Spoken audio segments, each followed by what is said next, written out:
December 24th, 1945. Fayetteville, West Virginia. The Sodder family, George, Jenny, and their 9 children, went to bed on Christmas Eve. The younger children fell asleep dreaming of Christmas morning. At around 1 a.m., Jenny Sodder woke up to her house on fire. George grabbed 4 of the children and got them out safely, but 5 of the children were still inside: Marion, John, Louis, Jenny, and Betty. George tried to go back in. The fire stopped him. He ran to his truck to move it away, then tried to climb the house ladder to reach the upper windows. The ladder was gone. It had been moved from its usual place against the house to somewhere else on the property. Someone had moved it during the night. The fire burned for hours. When it finally went out, investigators searched the rubble for remains. They found nothing. No bones, no teeth. No trace of 5 children who had been sleeping in that house. A human body, even in the most intense fire, leaves behind teeth. Bone fragments. Something. There was nothing. Then the family started finding other things wrong.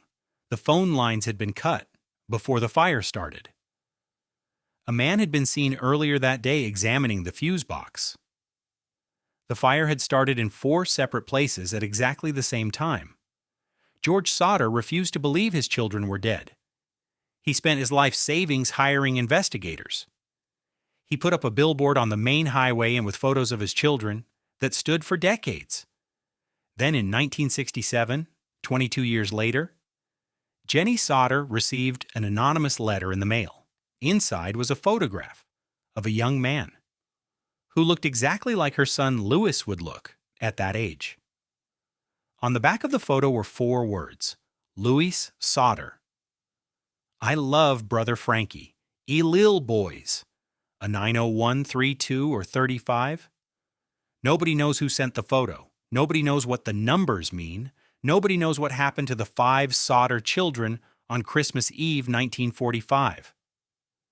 The billboard stood on that highway until George Sodder died. His wife Jenny kept it standing until she died too. Still searching, still waiting, still hoping 5 children would come home. The case was never solved. The 5 Sodder children are officially listed as deceased, but no body was ever found.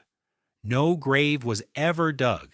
No answer was ever given to a mother and father who spent their entire lives asking one question: where are our children? Subscribe for more real unsolved mysteries that will stay with you forever. Next story is even darker.